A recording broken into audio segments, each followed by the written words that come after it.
भाई छोड़िए, पत्नी छोड़िए, पिता छोड़िए, माता छोड़िए, शत्रु भी कैसा भाई। इस कहानी का तो विलेन भी कितना खूबसूरत है, कितना कमाल का विलेन है। उत्तम कुल पुलस्त मुनि नाती, पुलस्त का नाती है भगवान शंकर का अनन्य भक्त, दशग्रीव। 10 सिर नहीं है उसके, ये सम्मित है, ये जो रामलीला में लगा देते हैं। 10 दिमागों के बराबर का आईक्यू है। जिसके ऊपर 10 सिरों की कृपा चलती हो, 10 काम एक साथ करता हो, 10 तरह से सोचता हो, उसका नाम दशानन है। 10 सिर वाला है। 9 ग्रह उसके चरणों में लेटे हुए हैं। शनि के ऊपर तो पैर रखे बैठा है। फिर भी राम से हार गया। क्यों हार गया? कारण बताता हूं। राम इच्छाओं से मुक्त हैं और रावण इच्छाओं के पाश में बंधा हुआ।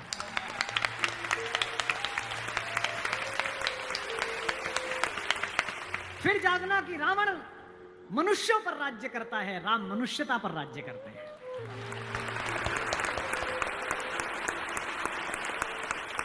आपको पता है कि जब भगवान ने युद्ध शुरू किया तो पूजा की। राम ने कहा जामवंत से, जामवंत सबसे सीनियर हैं, वो भी ब्रह्मा जी के पोते हैं, रावण के दादाजी के दोस्त हैं, पुलस्थ मुनि के नाना के। कहा कि प्रभु महाराज जामवंत जी, मैं युद्ध करने जा रहा हूं, उससे पहले मैं पूजा करना चाहता हूं। जामवंत ने कहा करिए महाराज।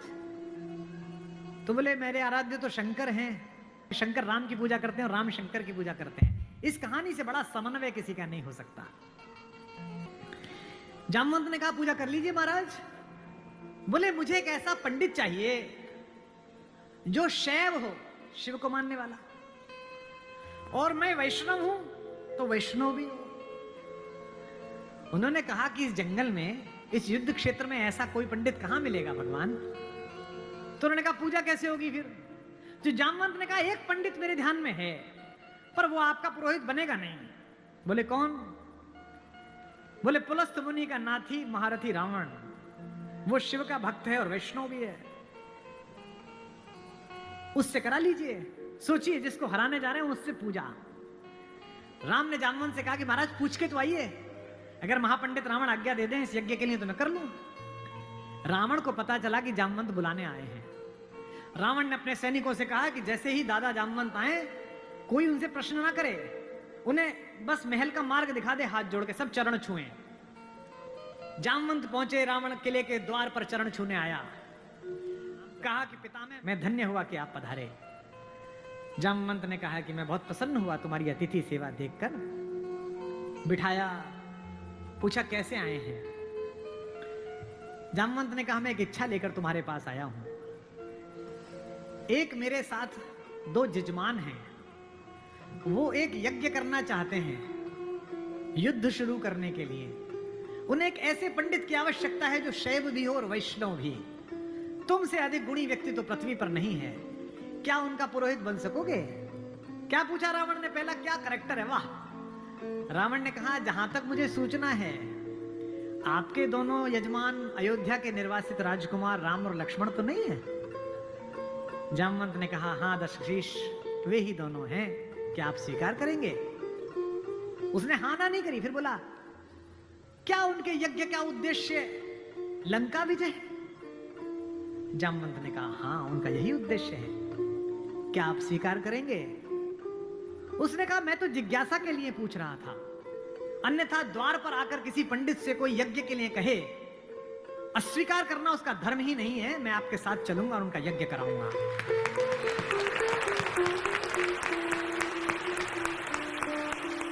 जामवंत ने कहा कि क्या मुहूर्त निकला?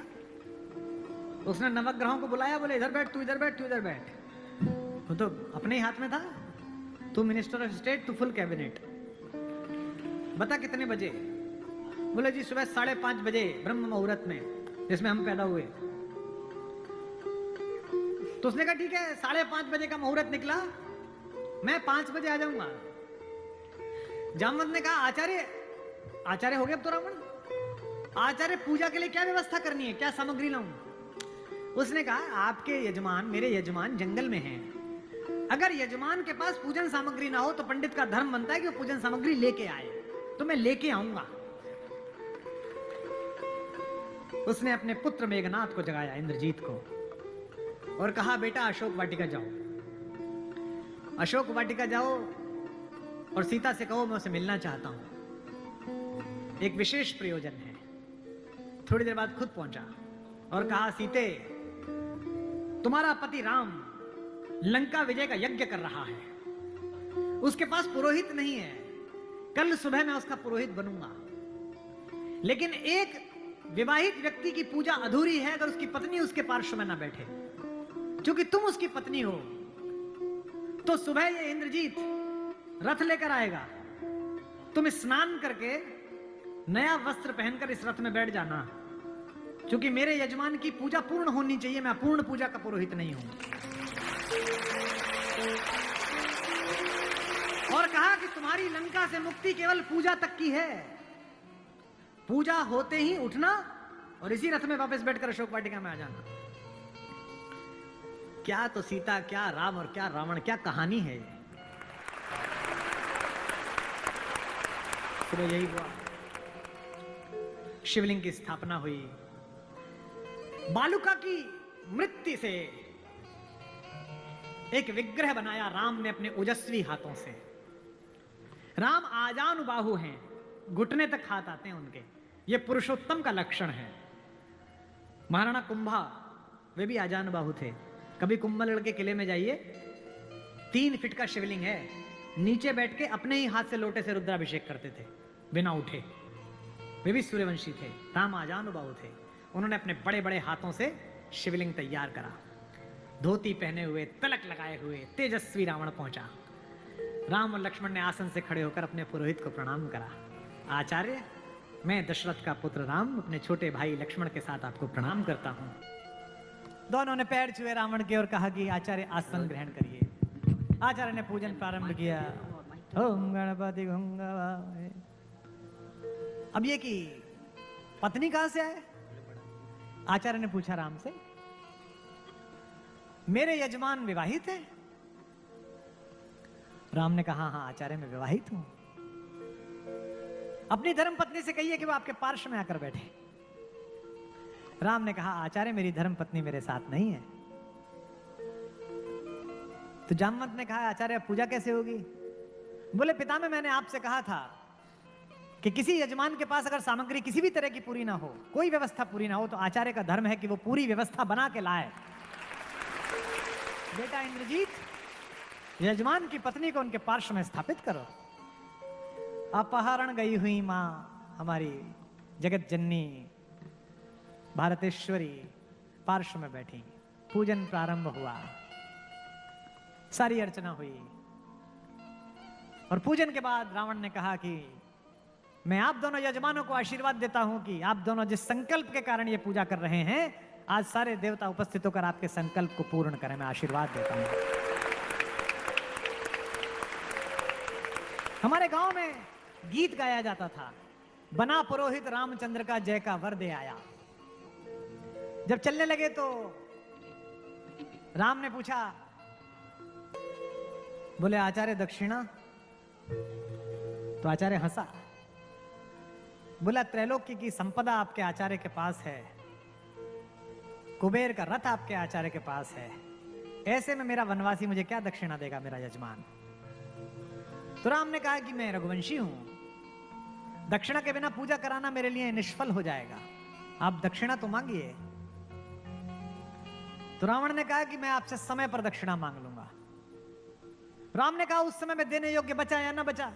आचार्य बता तो दीजिए कि दक्षिणा क्या है। आचार्य ने दक्षिणा मांगी, उस पर रावण को भी राम की तरफ से प्रेम भेजा जा सकता है। आचार्य ने कहा मेरी दक्षिणा यही है कि आचार्य का जब अंतिम समय आए तब दोनों यजमान मेरे सामने उपस्थित रहें। एक अंतर समझ लेना राम और रावण में, आप ढूंढना आपके अंदर रावण है कि राम है। राम के पास जो है वो पर्याप्त है और रावण को जो प्राप्त है वो पर्याप्त नहीं है। रावण के पास पंचकन्याओं में पूजित हमारे मेरठ की पंचकन्याओं में सबसे सुंदर स्त्री मंदोदरी जैसी सती मां उनकी पत्नी है, लेकिन उसके बाद भी जंगल में घूमते हुए एक तपस्वी की वलकल पहने हुए युवती को अपनी रानी बनाना चाहता है। लेकिन युद्ध के आखिरी दिन जब रावण पड़ा हुआ है नीचे निश्चेष्ट, उसका शव पड़ा हुआ है, तो मंदोदरी ने विलाप करने के बाद पूछा, वो कहां गया जिसने इसे मारा? लोगों ने कहा वहां बैठा, समुद्र के किनारे, शाम ढल रही है, सूरज डूबने वाला है, और रघुवंशी राम उदास एक पत्थर पर बैठे हुए कि इतना रक्तपात क्यों हुआ, दुखी है राम लाशों को देखकर। मंदोदरी गई, कमांडो खड़े हुए हैं उनको रोकने के लिए, लेकिन देखा कि माता मंदोदरी आ रही है तो पुलिस वाले हट गए, वानर हट गए, पीछे से पहुंची। चिंताग्रस्त राम ने अचानक एक स्त्री की छाया देखी जो पैर के आसपास आ रही है। राम सचेत होकर उठे और पलटकर कहा कि देवी मैं आपको प्रणाम करता हूं, इस निर्जन रण क्षेत्र में आप कौन हैं? मंदोदरी ने कहा हे राम, मैं रावण की दुर्भाग्यशाली पत्नी मंदोदरी हूं। राम ने कहा मां मैं आपसे क्षमा चाहता हूं, आपका पति बड़ा तेजस्वी था, महाज्ञानी था, उच्च कुल में पैदा हुआ था, ब्रह्मा का वंशज था, लेकिन उसने अनीति की थी इसलिए मुझे उसको मारना पड़ा, मैं आपके इस शोक के लिए क्षमा चाहता हूं। मंदोदरी ने कहा मैं इसलिए नहीं आई कि मैं तुम्हें कोसूं। राम ने पूछा फिर किस लिए आई मां? मंदोदरी ने कहा मैं देखने आई थी कि जिसने पूरी दुनिया पराजित कर दी, जिसने तेरे पूर्वज मानधाता तक को स्वर्ग में जाके चुनौती दे दी, जो कुबेर को कालर से पकड़ के नीचे ले आया, उस महापराक्रमी को हराया किसने? ऐसा उसमें क्या है जो मेरे पति में नहीं था? तो राम ने पूछा कि मां आपको पता चला क्या है? बोले हाँ पता चल गया, आने से पहले ही पता चल गया। राम ने पूछा क्या अंतर है? बोले राम एक मेरा पति था जो मेरी जैसी सुदर्शना होते हुए भी तेरी पत्नी चाहता था, एक